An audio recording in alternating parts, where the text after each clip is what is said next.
So, hello everyone. I hope you're all keeping well on this lovely Wednesday morning. First off, I just want to thank you all for taking the time to join us today. I'm Joe Moore, your host for today's episode of Bright's Bright Idea webinar series. Today, we delve into the vital subject of mental health and well-being in the workplace, a topic we at Bright hold in high regard. Mental health is the cornerstone of our thoughts, feelings, and actions. It shapes our overall wellness and productivity in our personal lives and also in our working lives. That's why we're focusing on it in today's session, aiming to highlight its importance and relevance in the workplace. To help us navigate this significant topic, we're thrilled to have the expertise of Kirsty Birch, who is joining us today. As a mental health expert, Kirsty is here to share her insights and answer any questions you might have. So thanks again, Kirsty, for joining us today, and welcome to the webinar. Oh, thanks, Joe. I'm excited. I'm looking forward to it. Oh, well, that's good to hear. Good to hear. So for today's session, I'm actually going to turn my camera off and my mic, and I'm going to let Kirsty just take the reins. Kirsty is an amazing presentation that she'll present to you in just a moment. But first, I just want to let everyone know how to ask any questions that you may have. If you look to the side of your screen, you'll see a questions box. If you have a question, please type it into the questions box and I'll gather them all for the Q&A session after Kirsty's presentation. Okay, I think that's enough from me. So let's move on to the topic at hand. Kirsty, are you ready to start your presentation? I'm ready to take the reins, Joe. Let's do this. Okay, let's go. Let's get started. Right, guys, I'll come off the main screen on here, but firstly, just want to say thank you very much for all joining us. As many of you are here means that there's many people that want to take some action when it comes to managing their mental health. So today we're going to be talking about how to manage your mental health and well-being in the workplace. But like Joe just said, obviously, this is everyday life as well. So let me tell you a little bit about me and then we can delve into it. So not too sure if anybody knows me, but I'm Kirsty Birch. I am an accountant, so I do get why you guys are here, and I totally get the pains that you also suffer from, and I also get the stresses that comes with being an accountant. So I'm also a business owner, I'm an accredited coach, and I'm also a workplace mental health and wellbeing trainer and assessor, along with the other things that come into it, being a parent, a wife, you know, I'm all of these things. But the main thing for me is to create as much awareness as I possibly can within my business, which is why I transitioned from accountant to being a wellbeing trainer. It's something that I wanted to do for a while, to be fair to you, and it just gives me a lot more purpose. Sometimes our paths change, don't we? 19 years of being an accountant, it was trying to do something different and give a little bit back. I get to give it back now to an industry which I have been heavily involved in for a while, and an industry that really needs it. So the purpose for me is to bring all four corners of well-being together: the financial well-being, the mental well-being, the social well-being, and also the physical well-being. So let me tell you a little bit more about mental health before we go any further, because I think there's a lot of misconceptions around it, which is why a lot of people don't talk about it. So let's go. What is mental health? Lots of people I speak to, I think the language around mental health is, yeah, this is what stops people from coming forward. People assume that mental health can mean things like you're crazy, or you're not performing very well, or you can't, you know, deal very well with pressure. It's lots of things on there that a lot of people don't speak up about because they assume that people are going to judge their performance based on them saying that they're not actually feeling at their best. We are human people. It's okay to say you're not feeling at your best. It's okay to say you have bad days. I work with this. I do this every day. And there are days when, yeah, I'm just not feeling that. And that's normal, isn't it? Mental health is something that we all have. And let me tell you a little bit more about it. So what does it sound like? Like I said to you, people have this misconception with the language around mental health. What does it look like? Do you have to behave a certain way to say that you have mental health problems or mental health struggles? What's your thoughts? And I really want you to think about this before we go any further. If you don't know anything about mental health at all and well-being, especially in the workplace and just in our everyday lives, then really think about what you think mental health is. Because I think when we move on to this now, you're going to learn a lot from it if you haven't got that awareness already. So moving forward, mental health. Mental health is purely, guys, it affects how you think, how you feel, and how you behave. exactly like your mindset, whereas your mindset is exactly the same, feel, think and behave, but we look at it as a limiting belief side. With our mental health, it's a chemical imbalance. If we are feeling anxious, if we are feeling stressed, this is going to affect how we think, how we feel and how we behave. This is mental health in a nutshell. It doesn't have to be any complicated than that. Mental health, the way I talk about it when it comes to workplaces, is it's how you manage it. Poor mental health, if you're under stress, if you're overwhelmed, if you're feeling burnt out, you're going to likely get to the point, if it's not resolved, where it could end up leading into something like depression. This is affecting how we think, how we feel and how we behave. The main thing I want everyone to take away from this today is that everybody has mental health, like you have physical health. And that's it. It doesn't have to be any kind of stigma attached to it. This is it, guys. It is just literally how you think, how you feel and how you behave. So there is a difference between mental health and mental health illness. And this is why I really want to talk about this first. I have to give you an awareness before we go on any further. I think it just brings everything together nicely anyway. So a mental health is obviously, like I said to you, a broad term that shows somebody's overall emotional, psychological and social well-being. I like to see it as think, feel and behave because it's a lot easier to comprehend. A mental health illness is something that's a diagnosable condition. So we're talking something like bipolar, schizophrenia, depression. Once it goes, doctors say after 2 weeks, you could be diagnosed with depression. I don't really agree with that status. However, that's kind of what they say. So it's a diagnosable condition and can sometimes lead to medication. This is mental health illness. Mental health is how we think, feel and behave. Mental health can be something that can be reversed, and mental health, a diagnosable condition, is something that is diagnosed and looked after by our doctors. That's the pure difference. So I really want you to grasp that, take that information on board just so that we've got that awareness there, because I think this is where the majority of the problem with the language lies, and this is why a lot of people don't talk up, because they assume they're going to be judged as they've got a condition rather than just poor mental health. So moving on, now you've got an understanding of mental health. I want to show you how this impacts the workplace, because this is really what I'm passionate about and really where I want to make a big impact, because I think a lot of people overlook it. A lot of people assume that you should come to work as your whole self and then don't expect anything else to go on in the background to impact how you behave at work. Let me show you how it affects the work. First of all, I want to show the importance of it. As a UK business, you have a legal obligation and a duty of care to ensure not only the health and safety of your people are looked after, but the well-being also. You need to adhere to this. Whether you think you are doing enough or you're not doing enough, even just having an overall look at your well-being strategy, if you have one or if you don't, having an overhaul look at exactly what you've got in place is something that you are legally obligated to do.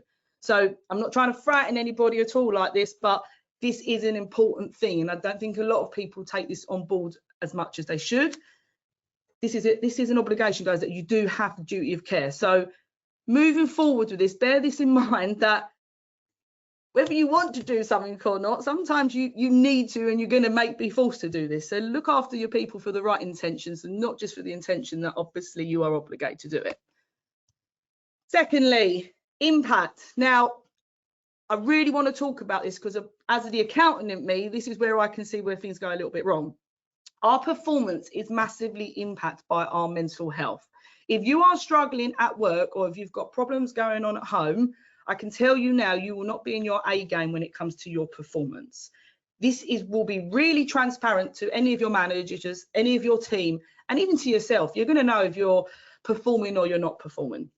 If you ignore the part that is related to mental health and well-being, if you think that your mental health is not going to be impacting your performance, you need to really think again. Absenteeism costs UK businesses 6 billion per year. Now, bear in mind, mental health itself, actually, mental health costs UK businesses 72 billion a year. Absenteeism costs you 6 billion of that. So the amount of people that are off with stress or burnout, or they are just having poor mental health and they've got to have time off. Don't forget, guys, this is only what is recorded via stats. There are lots of people that also do not come forward and actually admit that they're under stress or they're off with mental health. They will use another excuse like they're sick, or they're just not, feeling great, or they've injured themselves, or, the cat got ill. I don't know, but there's always going to be an opportunity there for them to not admit the actual true cause. Don't be blindsided by the fact that lots of people try and hide from this fact, purely because, like I said, there is a stigma a lot of the time attached. 6 billion per year as UK businesses, that's staggering. Even more staggering, presenteeism. Now, if you've not heard of presenteeism, presenteeism is basically you've got people rocking up to work, you're paying them to come to work, they're not in the right frame of mind, they create lots of errors while they're at work, they're not performing very well. You then have to get somebody else to come in, correct the job and do the job again. This costs you a lot of money, which is probably why presenteeism is half of the cost of what it costs you as UK businesses. Like, this is a lot of money, guys. You know, so £28 billion per year for presenteeism, apologies, mental health, 56 billion a year. So this is half of the cost of what it costs UK businesses.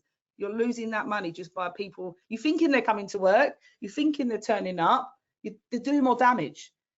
If you need to be more aware, guys, when it comes to looking after your own mental health and actually picking up on people's language and behaviour at work, and actually thinking, is it in the best interest for them as well as the business to be in the workplace? Employee retention, mental health again. If you're supporting your staff and you're looking after their well-being, you will retain your staff. It costs you more to retrain your staff than it does to retain them, I promise you. Engage your employees, keep them engaged, keep them interacted, ask them for feedback, keep them involved in stuff. People will want to work for you. They will, I promise you. And workplace morale speaks for itself. It really does. When you've got a happy environment, everyone wants to be around that. You think when you walk into a room and there is if somebody's in a bad mood, you're going to pick up on that negative vibe. You're going to pick up on that energy. It's exactly the same when it comes to morale. If I go to a workplace and there's just a good, happier vibe in that workplace, everybody wants to be there. They're feeling supported. They're feeling looked after. They're given flexibility. That vibe is big. And I promise you now, it really ripples out. So this is the impact it can have when you're not looking after your staff in the right way. So benefits, like I said, look after them, you're going to get improved productivity. Improved productivity means more money for you and your business. So not only are you looking after your staff, you're looking after yourself and you're looking after your business. This is a no-brainer. Reduce absenteeism and presenteeism, going to save you some money. Everybody wants to hit that bottom line. Everybody wants that return on investment. This is how you get it. I can't say it enough, because a lot of people neglect this part because they don't see the benefits or they don't realise the impact that mental health has on your productivity at work. This is massive. Enhance overall well-being. If you look after your staff, they're going to look after you. Like I said, they're going to be a lot happier people to be around. And I'd rather surround myself with like-minded people that are in good, positive moods and they're a good vibe. Keep your talent. You train your staff, you build them up, you watch them grow, you give them opportunities, and then they go and leave. If you're looking after them, they're not going to do that. The loyalty is going to pay off. Look after your staff, they will look after you. Right, so cost, as I said, total annual cost of mental ill health to employers has increased by 25% since 2019. I think we can kind of tell why this is. We are post-pandemic now. You can assume, and you're going to know very well, that the costs that have increased, which I think have actually been a lot more now, are purely since everybody's gone through a pandemic. We're in a cost of living crisis. All of these things that are outside influences going on are impacting the workplace. You can't ignore that anymore. The fact it's increased by at least 25% shows you this is not going to go away unless we start taking some positive action. Annual cost of staff turnover, approximately 22 billion. How many people, especially recruiters I speak to at the moment, say they cannot get decent people? Because this is why people are not just working for companies anymore just because of the financial gain. They're working there because they feel valued, they feel appreciated, and they feel like they are supported and included. Like I said, time to retain rather than to retrain. These guys, this speaks volumes. I don't have to do too much when it comes to the stats. They are there for a reason. This also goes for small business owners. I know there's probably a lot of small business owners that I'm talking to in this room at the moment that have probably fallen into being a practice owner unintentionally. You might have taken on a few clients and it's grown and it's escalated, and you're probably not looking after your own mental health and well-being very well. And why is that? Because we work alone. I'm the same. You know, we work alone. Many will not take breaks. I know lots of accountants, and I know I've never used to as much, I'm going to admit that, which is why I got to a burnout stage where I didn't take the breaks that I needed to. Power breaks are important. Even if it's only 15 minutes away from your desk, you need to have a little bit of a breather so that you can get some clarity back. You're no good to no one if you don't look after yourself. Exactly that.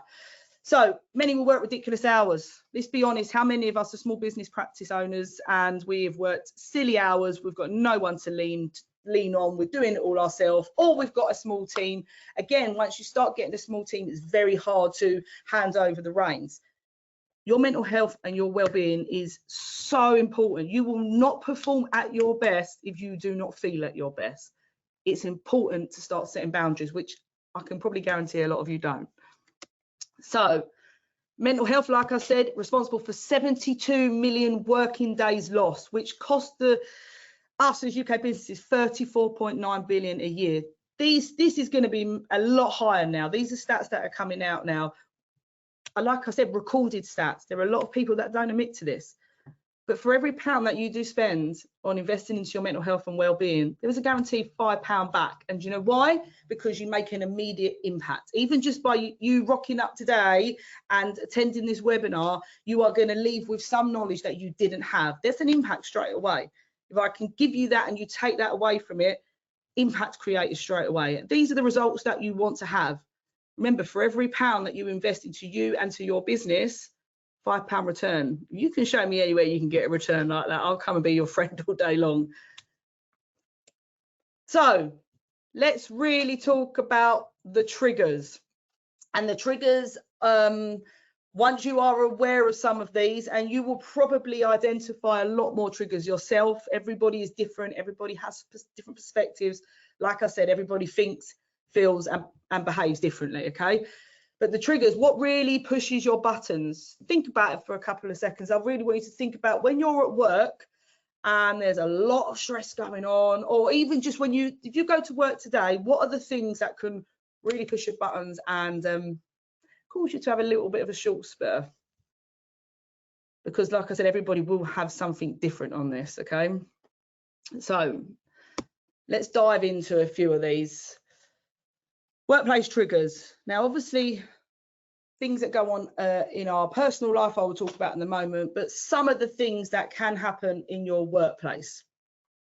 Deadlines. Look, I'm an accountant as well. I get it. We're under a lot of pressure sometimes to perform, and the expectations of us to perform at certain levels and meet deadlines is ridiculous. You know, we obviously like working in an industry where we work to a lot of deadlines, but deadlines, completing stuff on time, filing tax returns on time, doing all of these things, this can cause a lot of stress. And sometimes it's not the stress that you're causing yourself. It could be your clients causing you the stress because they're not handing you the information on time. You're having to continuously chase. You may well be well up to date and managing your well-being very well and your mental health very well. Other people there could be outside sources that are causing you to have these issues as well. The volume of work. Sometimes if somebody leaves, you're picking up somebody else's job and the level of work can just be so overwhelming. Don't allow it to consume you. It might sound like that's a silly remark and sometimes you can't, and if you're meeting a deadline, you've got to get it into place, but you have to have a little bit of a breather and just tackle it as the best you can. You're only human. Like I said, you're not superhuman. Do what you can. Be a little bit kinder to yourself. Sometimes it's no support at work. I've worked with lots of companies where there is a lot of toxic management going on. There is a lot of it's a toxic culture. People are not supported at all. You feel afraid to actually admit that you're struggling with anything. People are going to judge your performance if you say that I need a little bit of help. You're then worried about getting any kind of progression in your career then. So there's a lot of triggers around the workplace stress. The no support one really, really hits home. If you do not support your staff, you will never know what is going on in your workplace.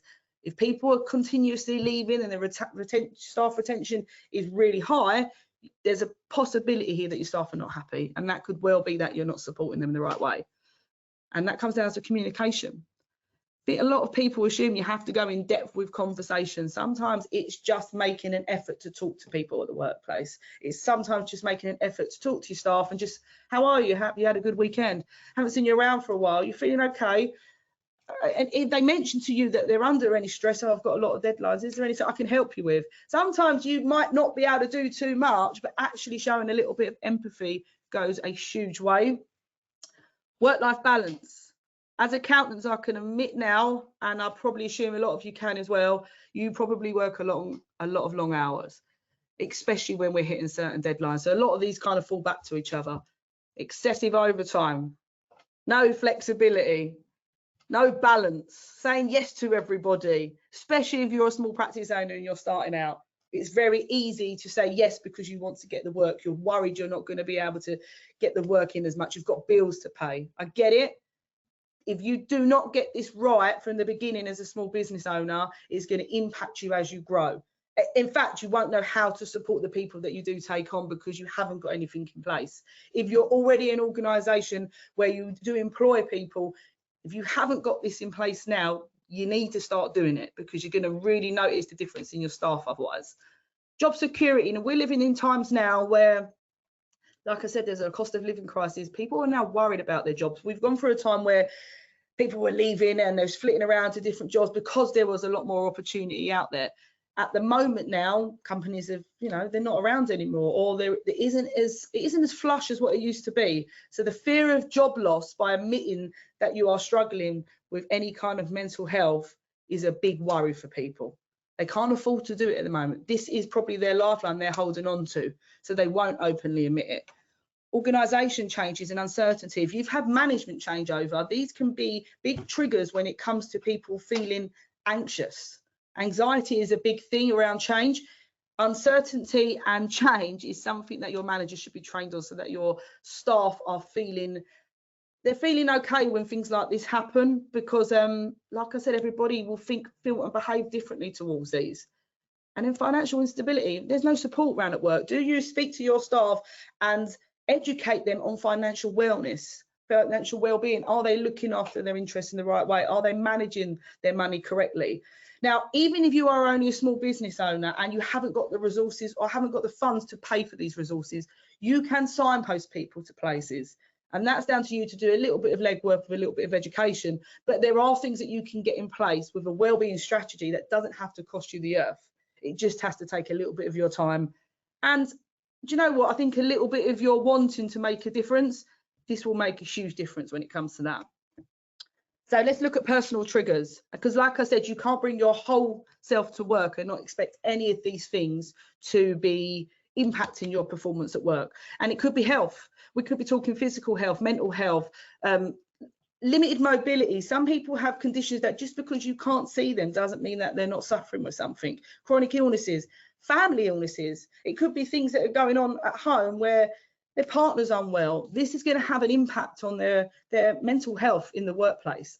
Relationship changes. If people are having children or they've had a child, there could be lots of things that are around the sort of menopause issues. There could also be around like I said, pregnancy originally. There's a lot of post-traumatic stress. There's lots of things that can cause us to have mental health problems at the workplace when it comes to relationships and life changes, especially if someone's got divorce. You can't rock up at work and expect everything to be hunky-dory when you're going through a divorce, because you are feeling different emotions than what you may have been doing 6 months ago. You're not the same person as you was 6 months ago. Things have changed, which means that your approach has to change. Trauma. These are things that I said to you, the underlying things that a lot of people you cannot see because they've already happened or they're going through it. People get very good at hiding the way they feel when it comes around things like trauma, because it's a coping mechanism. If they've experienced abuse, like neglect, if they've lost a loved one, with bereavement is a massive thing. People might look like they're coping on the outside. Sometimes a conversation goes a long way, and I can promise you now, some people just want to be heard. It may take them a little while to open up. They're not expecting you to have all the answers. Neither do they want you to have all the answers. They probably don't themselves. It's just about listening to somebody if they need it, just so that there is a shoulder there or somebody they can go and talk to we all need that support buddy. That's what I'm trying to say. So what are the signs? This is a big thing, because if you can be mental health first aid trained. I do that. I can pick up a lot of people when their language or their behaviour is different. I can kind of tell because I'm trained to do this. Also do a lot more extensive training, so I get it. But what can you notice yourself? You are human. I can tell you now, you will know more than you think you're going to know, even if you haven't had any kind of mental health first aid training. You will know when someone's not showing up right. You'll notice if someone's not dressed as they usually are. You'll notice if they're not taking as much pride in themselves. You'll notice by their language or their behaviour. Like I said, you are human, and all of us have compassion within us. So you know more than you think you know.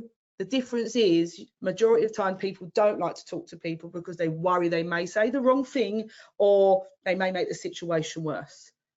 By asking and actually speaking about it, I promise you, you can't make it more worse than ignoring it. So be a little bit confident with certain things, and if you feel like something's not right, have a conversation with someone. You could be the first person that does that. So if you notice a change in behaviour and mood, somebody could be, like I said, people get very good at hiding certain things, but if you notice that that person is normally really jolly, they've got a lot of energy, they're the life and soul on the party, and they're coming into the office and they're very low and they're not talking to no one and they're keeping themselves away from people, you will notice that that is not the normal behaviour that they would normally show. Likewise, if somebody's normally it could be totally the opposite way. Having a conversation, you'll be able to identify pretty quick the way somebody's behaviour is by listening to what they're saying, their language. You can pick up then if something's not right. This is a big key factor, and probably the easiest one to detect is the behaviour and mood.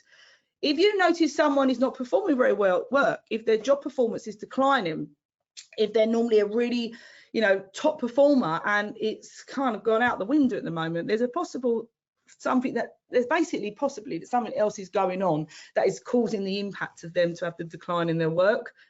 Again, keep a note of it. If you notice that it's not their normal behaviour, have a chat with them. Physical, if someone is, now this is where I think a lot of people don't like to speak to somebody about it. If you notice somebody's got a significant weight gain or a significant weight loss, it's a very hard subject to actually bring up. If you notice that somebody's got bruises on them, or they're not feeling themselves, or they're, complaining of headaches all the time, there's a lot of things that people don't want to assume. Again, use your brain, guys. Have a conversation where you are compassionate creatures. We all are. We can all show a bit of empathy. Word it in the right way. So we have 2 ears and 1 mouth for the reason that we can actually listen and then we can respond. Okay, so I really encourage you to do that. If it's an uncomfortable situation and you feel like you don't know the person on that level, then break it in and ask in other ways, but don't ignore it, because you never know what's going on. I had this recently where I spoke with somebody and didn't realise that their partner was suffering with a mental illness, and that was impacting their own weight gain, and there was lots of signs that could have been picked up on, but until somebody speaks about something, it's hard to put them all together. That you will notice these things. Sometimes they are a physical, what's going on, something's not right. Again, have a conversation. Emotional, if you're noticing somebody's very anxious, now I suffer with anxiety, I'm very good at controlling it now via certain techniques, but I do suffer with anxiety. If there's certain things I'm worried about, I could be subconsciously, I will come out in an anxiety rash, or I might bite my lip a lot or something like that. It's something that's, without me realizing, my body does this. So there are certain things that you can pick up again on somebody's emotional and psychological behavior as such. Again, if someone's talking consistently about worrying about stuff, if they're saying that they're not feeling very worthy of anything at the moment, if it's a decrease in motivation, please talk to them, because if this is not their normal behavior, something else could be triggering this. And again, be a bit social with it. If someone's really angry at work, you're going to pick it up. This is not someone's normal behavior. It's like anything. If you be around somebody, family, friends, if you notice that they flip off the ledge, you know what I mean, and they're really angry over something and it's not the normal way they would behave, you cannot really be assured that there will be something that's triggering this. It's exactly the same when it comes to our mental health and well-being. All of these things, 100%, these are things that we as humans will have in us to be able to pick up, and you don't have to be any kind of trained in this to be able to identify that. So how do you build the supportive workplace culture? If you are a company, if you're an organisation and you want to be able to foster a workplace culture where people feel supported and included in the workplace, you need to start creating a non-judgmental environment. So that means that there is no judging in the workplace. You get rid of the stigma, because a lot of people don't talk out because they worry about the stigma that's attached. Social stigma or self-stigma, they're two different things, but can basically mean you either think someone's talking about you or somebody is talking about you. The self-stigma is obviously assuming others are talking about you.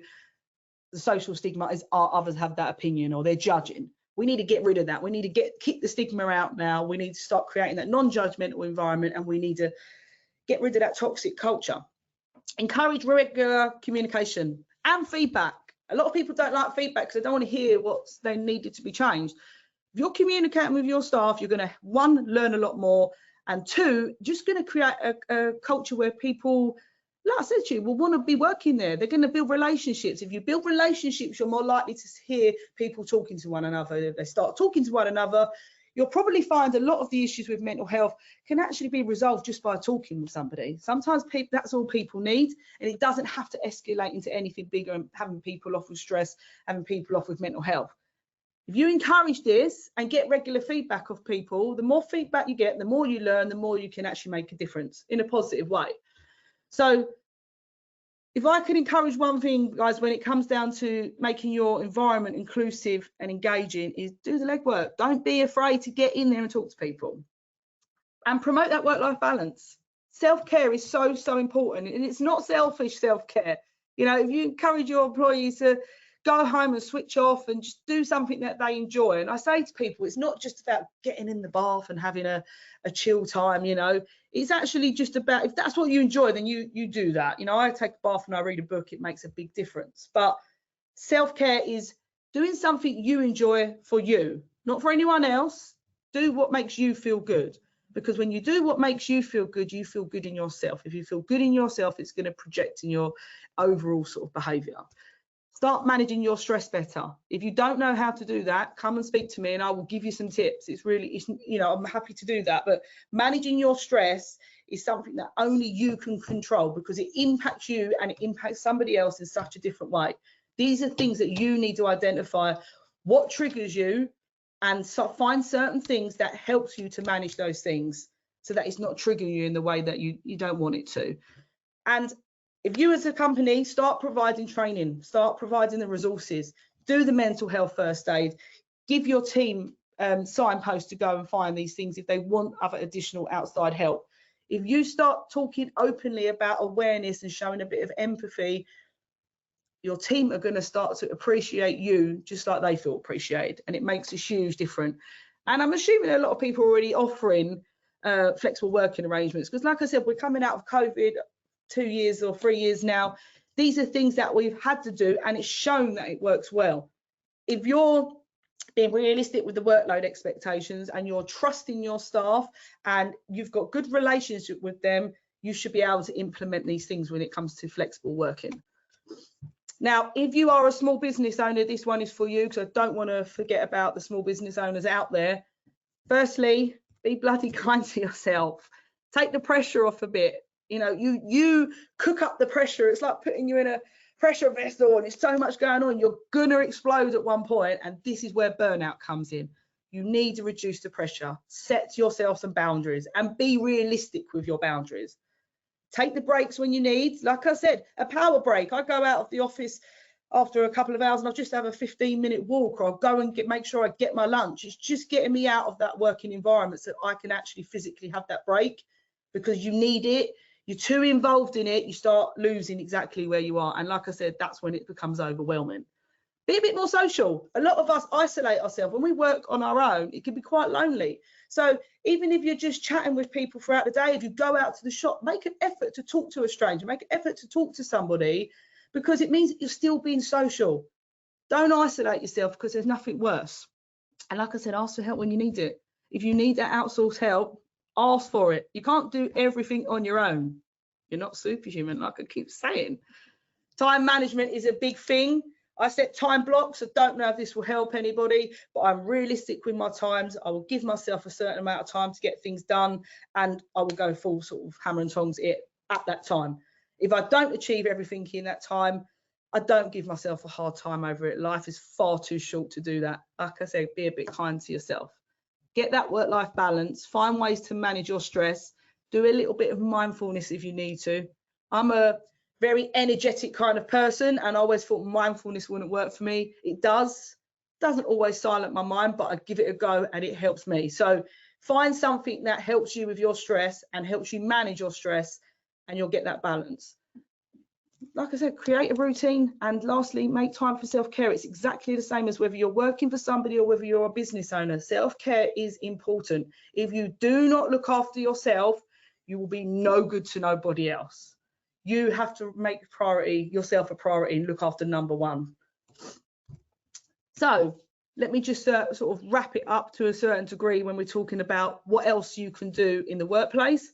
One, train your managers. Train your managers and your supervisors, because they are at the top. If you want that ripple effect down and you want people to feel that impact, train the top. Start from the top, work the way down, because you'll find that the culture and the language and behaviour generally steps from the top. If it's not going to be intercepted well, it's pointless even working down here. Start from the top, change the attitude of people already, create the awareness, and then let them ripple that onto their employees. It's really, really important. Equip them. If you equip people, there's no excuse that they can't use the tools that they're given, because you've equipped them, you've shown them the way. And unfortunately, you can't change everybody's attitude towards it, but if you can change one person, you've made a significant difference. That one person can then talk to many staff, and that ripples out to many people. Your staff then take that home and then carry that on, and they show their family. We've all got to be a little bit kinder to each other, and it's not a bad thing to be able to share that information you're learning. Create the right channels for your employees. Sometimes people have sort of employee assistance programs. They will have workplace strategies, or somebody who's designated at work where if you are struggling, you can go and talk to them. Some people have WhatsApps where they all just engage with each other. Set people, if you know someone's struggling with something, buddy them up with someone. So there's always someone to just tap in and make sure they're okay. These are the things that you can do, and they don't have to be expensive to implement. Really, really important though, that somebody has someone to talk to if they need to. We spend more of our time in the workplace than we probably do with our families. So if we can get it right at the workplace, it's going to make a huge impact to our personal lives as well. And prevention is always better than cure. Those stats that I'm talking about are stats that are incorporated, and they're obviously noted because people have reported this, but this is at the stage where it's a crisis. We want it to the stage where it's prevention. Crisis is too late, because this is where people then get signed off with stress. They're off for a long time then, because it's already overwhelmed, it's already happened. If you can prevent it and you can get it at the stage where you can make a significant difference before it goes past a 2-week period, you can reverse a lot of things. So I encourage you all to make sure you get a wellbeing strategy. And if you haven't got one, again, come and see me, because this is important and it doesn't cost a lot to have to implement, but it's something that you could always go back to. It's an opportunity for you to prevent it rather than trying to cure it. And encourage the feedback. If you're going to bother to send out assessments, if you're going to send out surveys, if you're going to ask people for feedback, jump all over it when you get it. Don't get it to tick a tick box, because what is that going to do? No one's going to have any faith in what you're asking them to complete. And even if you're a small business owner, you're a one-man band, ask yourself the questions. Like, be a little bit more aware, because self-awareness is massive. Ask the questions, get the feedback, and use it in a positive way. I can't say this enough, because I see it a lot, and people ignore it, and then they neglect the feedback they get, and nothing changes, and that's no good for anybody. So how can you support? Really important, guys. You can do something as simple as this. You can get an employee assistant program in. You can offer flexibility when it comes to that working hours and locations.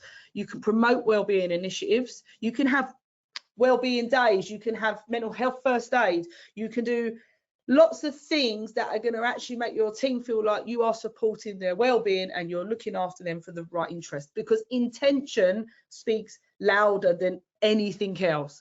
People will be able to detect the BS that comes from people if you're doing something with the wrong intention. Intention really does speak louder. So make sure you're coming from the right place, you're doing it for the right reasons, and you will get the respect as an employer from your employees for this. Equipped with tools, mental health, definitely. Something, it's a day's course you could do. This is going to allow people to be so aware when they walk away, where they can actually pick up on language and behaviour from other people. The whole point of mental health first aid is exactly like physical first aid. It's meant to be a point where you can prevent loss of lives. And I'm not saying that we can all solve anyone's problems because you're mentally health first aid trained.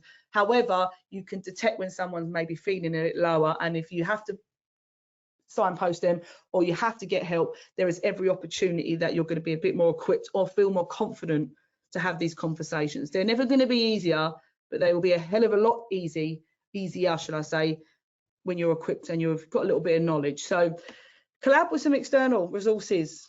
Even like I said to you, if your budget's short, go and get some information online, so it's somewhere you can signpost. Just do something where it's for the right intentions.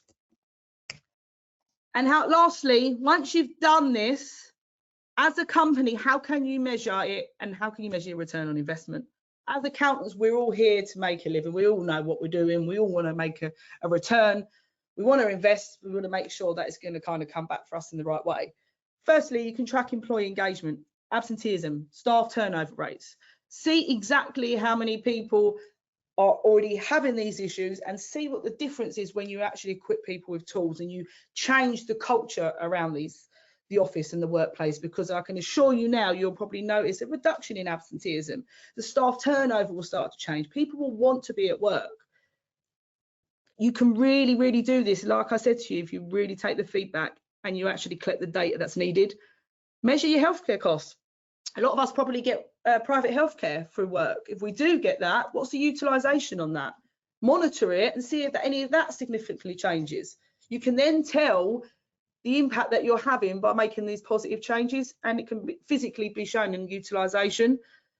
Don't be frightened to collect the data. If you've invested into something and you've spent the money to try and create awareness, collect the data. You want to have a return. You want to see results. You want to see results because the results speak volumes and means that you're making positive changes for all the right reasons.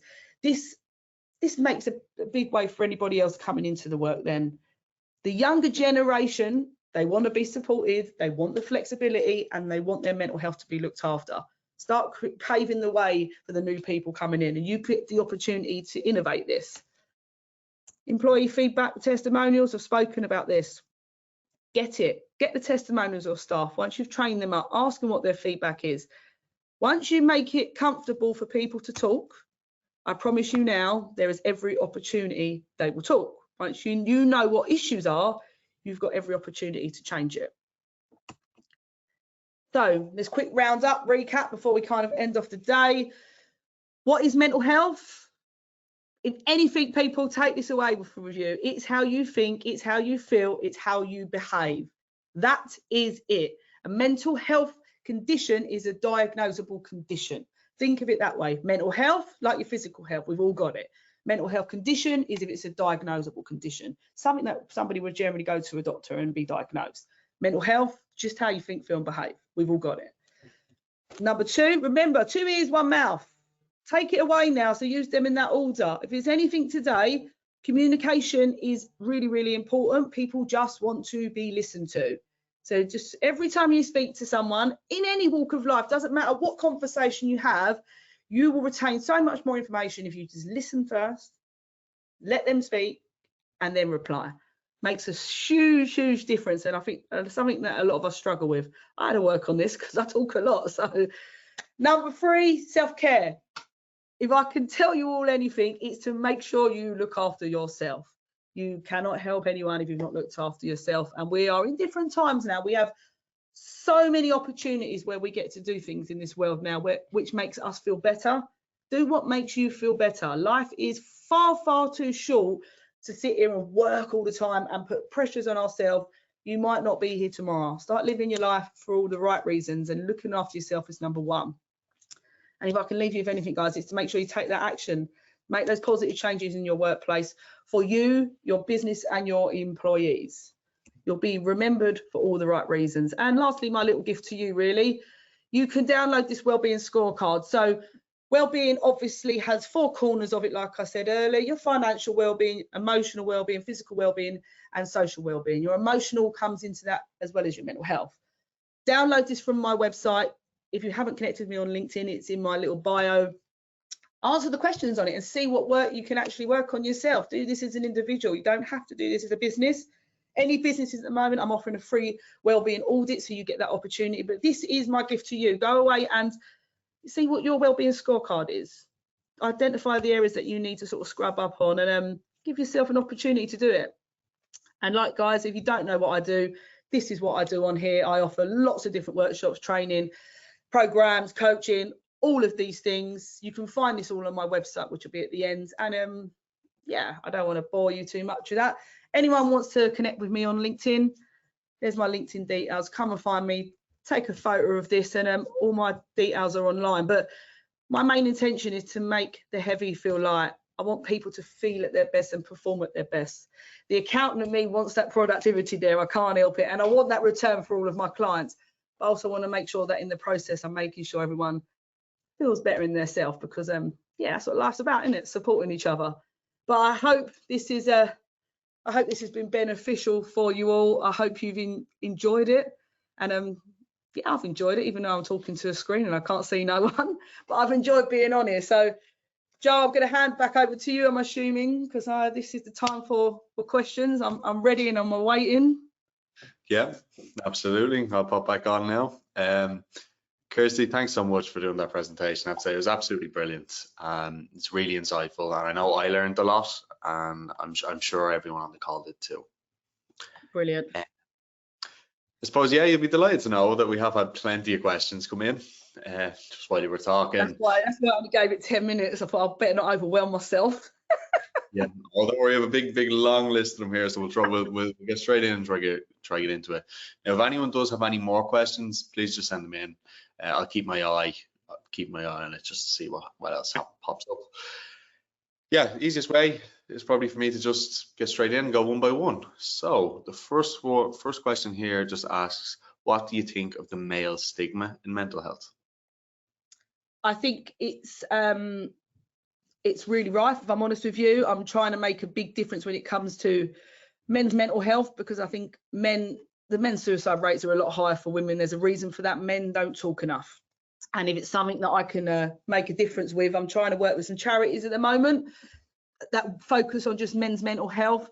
So I'm with, I get it. I get that men don't talk enough. And yeah, I want to try and change that for all the right intentions, which is something that I'm going to change in the future, Joe. I'm trying to get somebody on board with me who is a male that may be able to identify males a lot better than I can. And it just means that I get to be able to offer support for many other people as well. But men's mental health, guys, if there's any men that are watching this, talk to people. No one's judging you. You're not feeling you're not weak because you don't, you're meeting where you need support. I promise you, if anything, it's very brave and courageous. So I encourage every male that I work with, just be open and talk about it. We're all human. We all feel and behave like differently, but we all kind of have similar things where we need that support. Absolutely. Brilliant.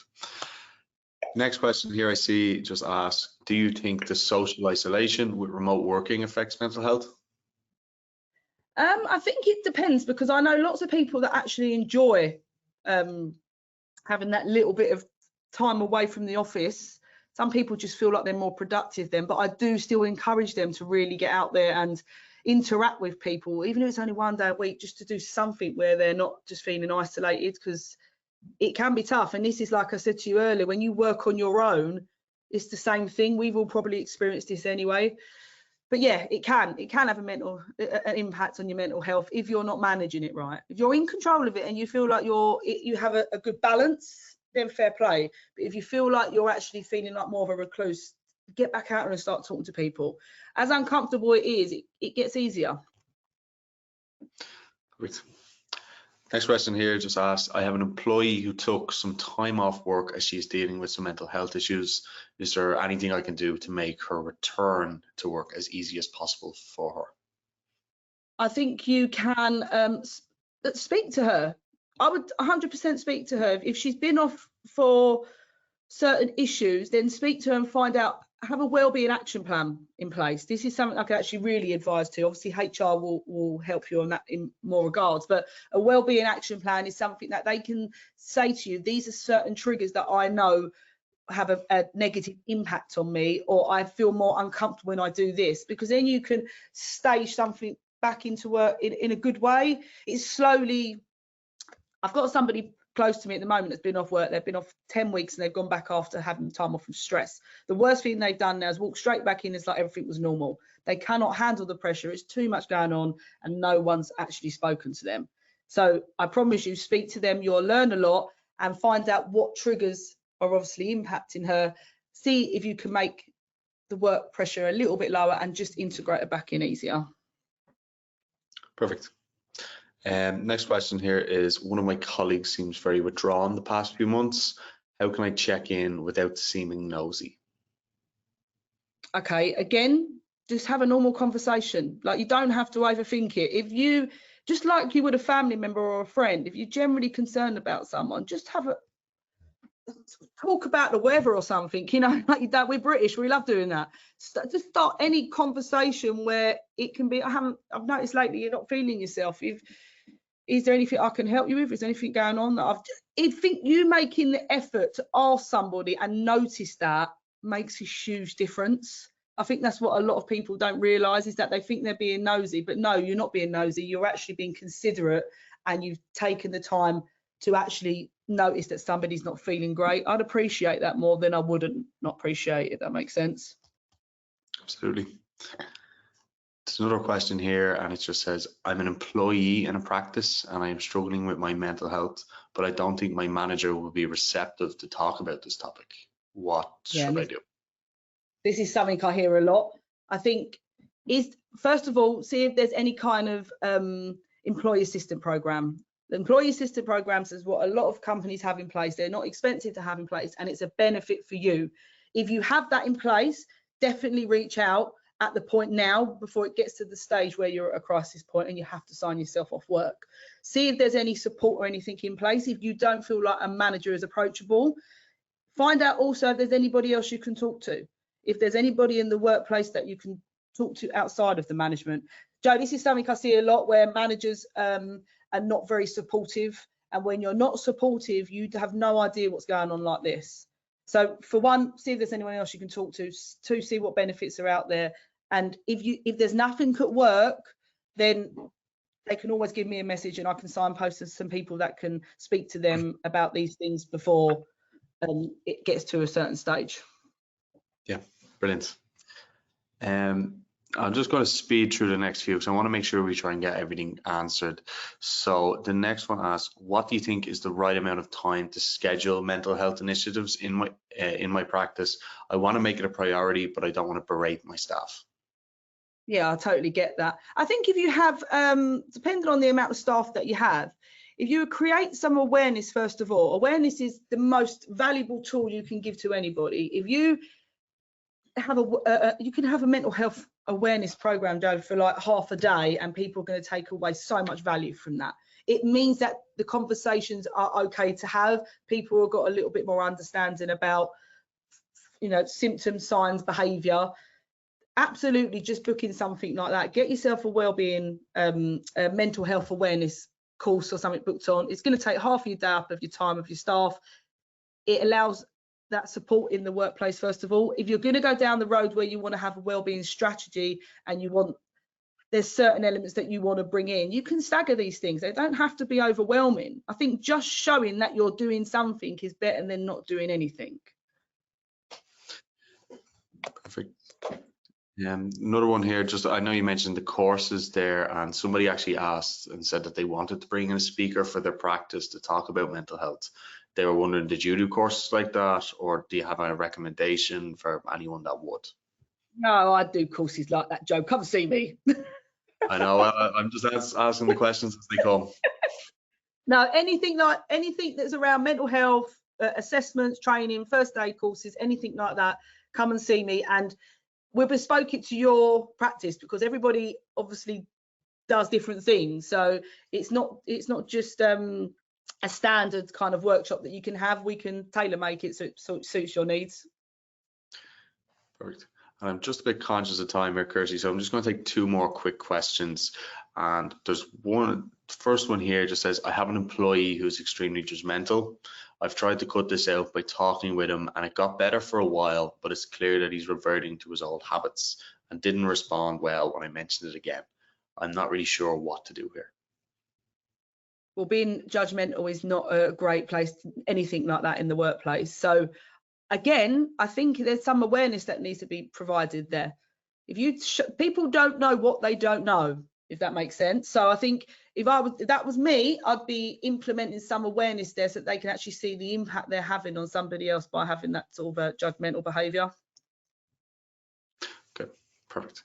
And then the last question I'll take it just asked, do you have a template for a feedback or assessment survey for staff? I don't, but I'm sure that there are things like that out there. I mean, I'm offering at the moment a free wellbeing audit to anybody, any organisation. So if it's something that you feel like you've got to have in place, then I can always work through. It's a free call, so at least you find out exactly what areas you need to work on. And if it is something that you want to go down, then I can always work with you and provide something like that. Brilliant. Okay. So yeah, that wraps up the Q&A. That's all the questions we'll take today. But before we end the webinar, I just want to run some quick polls.